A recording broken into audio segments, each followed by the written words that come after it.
Ya baik, Assalamualaikum warahmatullahi wabarakatuh. Alhamdulillah wa syukurillah wa la haula wa la quwwata illa billah, amma ba'du. Yang terhormat yakni kepada Bapak Muhammad Nur Haula Huddin SEMSC selaku pembimbing kita dari mata kuliah Ekonomi Mikro. Dan tak lupa kepada teman-teman semuanya. Puji dan syukur semoga selalu kita panjatkan kehadirat Ilahi Robbi, yang mana dengan nikmatnya kita bisa melaksanakan presentasi kali ini, yang mudah-mudahan semua pematerinya sehat walafiat. Salawat dan salam semoga selalu terlimpah curahkan kepada junjungan kita Nabi besar Muhammad SAW, pada keluarganya, sahabatnya, dan kita selaku umatnya mudah-mudahan mendapatkan syafaatnya di yaumil kiamah nanti. Dan di sini saya selaku moderator akan membacakan susunan acara. Dan sebelum ke acara yang pertama, saya ingin memperkenalkan anggota dari kelompok 8 terlebih dahulu, di mana yang pertama ada Siti Fatimah, yang kedua ada Hana Latifah, yang ketiga ada saya sendiri Cecep Behaki, dan terakhir ada Fitri Alinda Tianingsih. Baiklah, kita langsung ke susunan acara yang pertama, yaitu pembukaan. Dan marilah kita sama-sama membuka acara ini dengan membaca lafaz ayatul basmalah. Bismillahirrahmanirrahim. Acara yang selanjutnya yaitu penyampaian materi, di mana materi yang pertama insya Allah akan disampaikan oleh saya sendiri.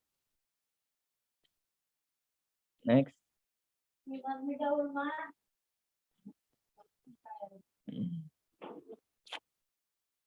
Materi yang pertama yaitu mengenai pengertian pasar persaingan sempurna. Pasar persaingan sempurna yaitu industri di mana terdapat banyak penjual dan pembeli, dan setiap penjual dan pembeli tidak dapat mempengaruhi keadaan di pasar.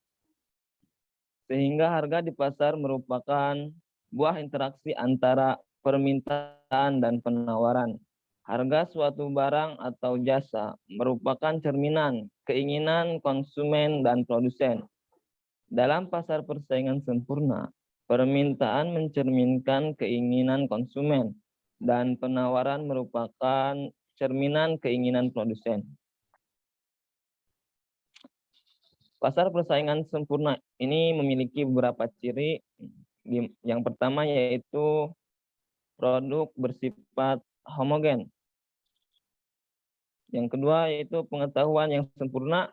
Yang selanjutnya output yang relatif kecil. Selanjutnya yaitu ketentuan harga pasar. Dan yang terakhir ada kebebasan keluar masuk pasar. Next.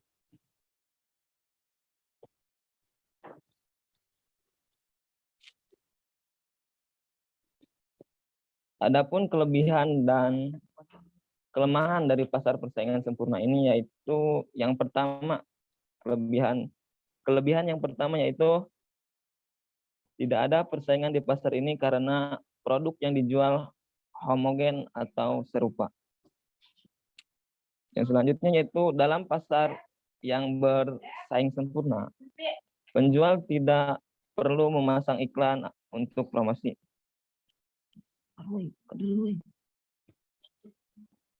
Yang ketiga, harga barang dan jasa yang dijual ditentukan oleh semua penjual dan pembeli secara bersamaan dan umumnya harga cenderung stabil.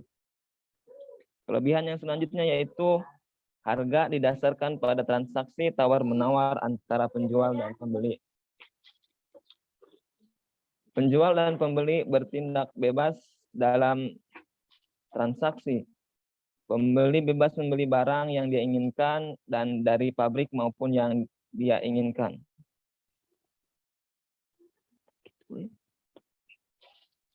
Kelebihan yang selanjutnya yaitu mampu mendorong efisiensi dalam produksi dengan jumlah produsen atau penjual yang banyak.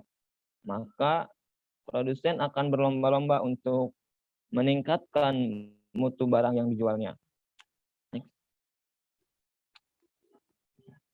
Adapun kelemahan dari pasar persaingan sempurna yaitu yang pertama, dalam pasar persaingan sempurna tidak ada dana untuk melakukan penelitian atau pengembangan produk sehingga inovasi yang dilakukan sangat minimal. Ya, kelemahan yang selanjutnya yaitu pembeli mengalami keterbatasan dalam memilih barang atau jasa karena produk yang dijual adalah sama dan kualitasnya sama. Kelemahan yang ketiga yaitu pekerjanya cenderung menerima upah atau gaji rendah.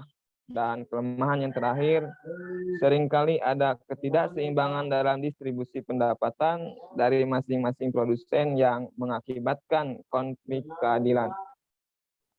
Mungkin itu materi yang saya sampaikan, dan materi yang selanjutnya itu akan dibacakan oleh Fitri Alinda Setianingsih.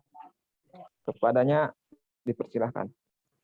Baik, terima kasih kepada moderator.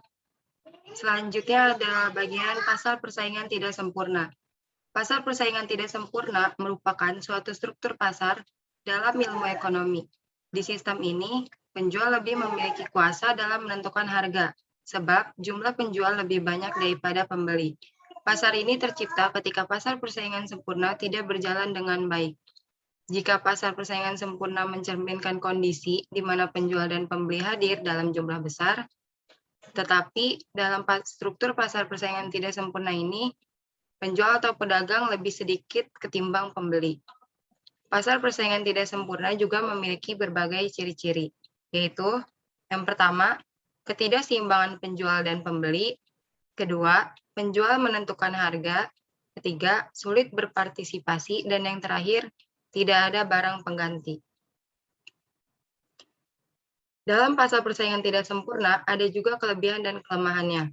Yang pertama itu bagian kelebihannya yaitu 1.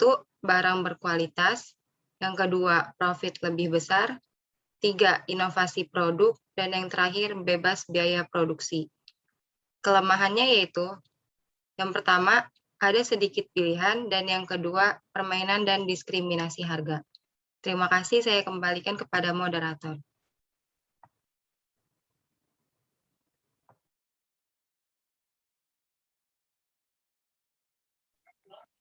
Ya, terima kasih kepada Fitri Alinda yang telah membacakan materinya. Materi yang selanjutnya akan disampaikan oleh Hana Latifah. Kepadanya saya persilahkan. Terima kasih pada moderator. Di sini saya akan menjelaskan tentang macam-macam persaingan sempurna dan tidak sempurna.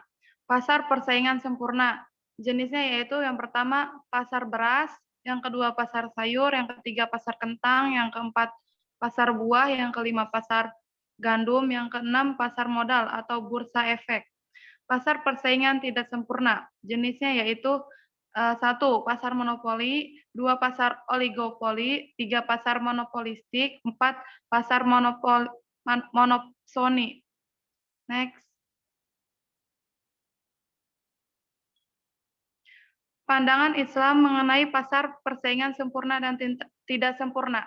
Pandangan Islam mengenai pasar persaingan sempurna adalah mekanisme pasar yang Islam menurut Ibnu Taimiyah harusnya memiliki kriteria berikut. Pertama, orang-orang harus bebas untuk masuk dan keluar pasar, memaksa penduduk menjual barang tanpa ada kewajiban untuk menjualnya adalah tindakan yang tidak adil dan ketidakadilan itu dilarang. 2. Tingkat informasi yang cukup mengenai kekuatan-kekuatan pasar dan barang-barang dagangan adalah perlu. 3. Unsur-unsur monopolistik harus dilenyapkan dari pasar sehingga segala bentuk kolusi antara kelompok para penjual dan pembeli tidak diperbolehkan. Keempat, homogenitas dan standarisasi produk sangat dianjurkan ketika terjadi pemalsuan produk, penipuan, dan kecurangan dalam presentasikan barang-barang tersebut. 5. Setiap penyimpanan dari kebebasan ekonomi yang jujur seperti sumpah palsu, penimbangan yang tidak tepat dikecam oleh ajaran Islam. Terima kasih, saya kembalikan kepada moderator.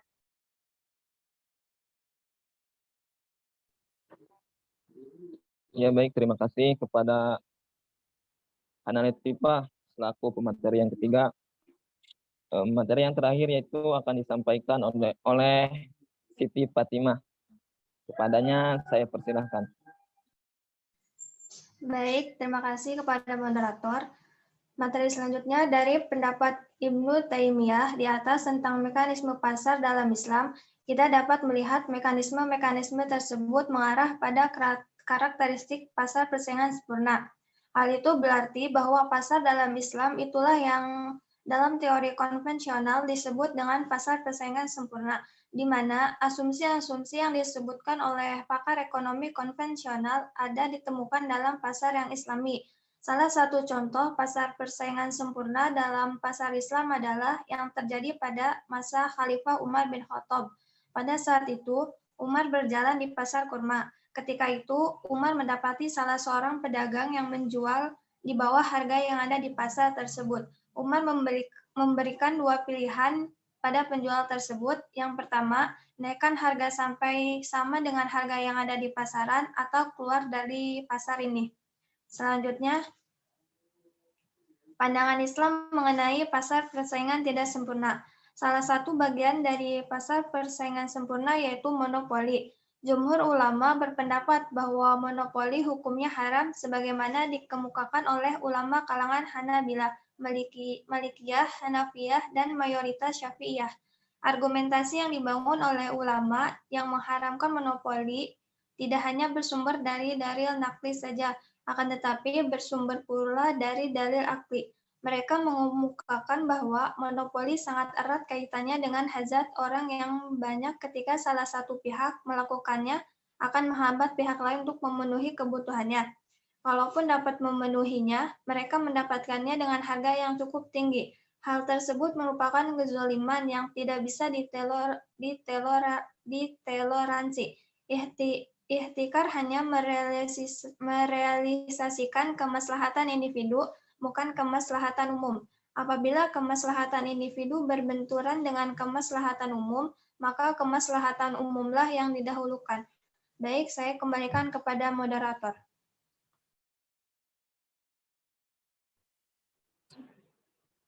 Alhamdulillah karena semua materi telah disampaikan. Yang mudah-mudahan dengan adanya materi ini bisa menambahkan ilmu bagi kita semua. Acara yang selanjutnya yaitu penutup. Saya sebagai moderator mengucapkan mohon maaf apabila terdapat kata atau penyampaian yang salah, mohon dimaafkan. Dan apabila sebaliknya kata-kata yang kami sampaikan itu memang benar, apa salahnya untuk kita amalkan dan kita gunakan. Untuk mengakhiri acara ini, marilah kita sama-sama mengucapkan lafaz ayatul hamdalah. Alhamdulillahirabbil alamin. Akhirul kalam, wassalamualaikum warahmatullahi wabarakatuh.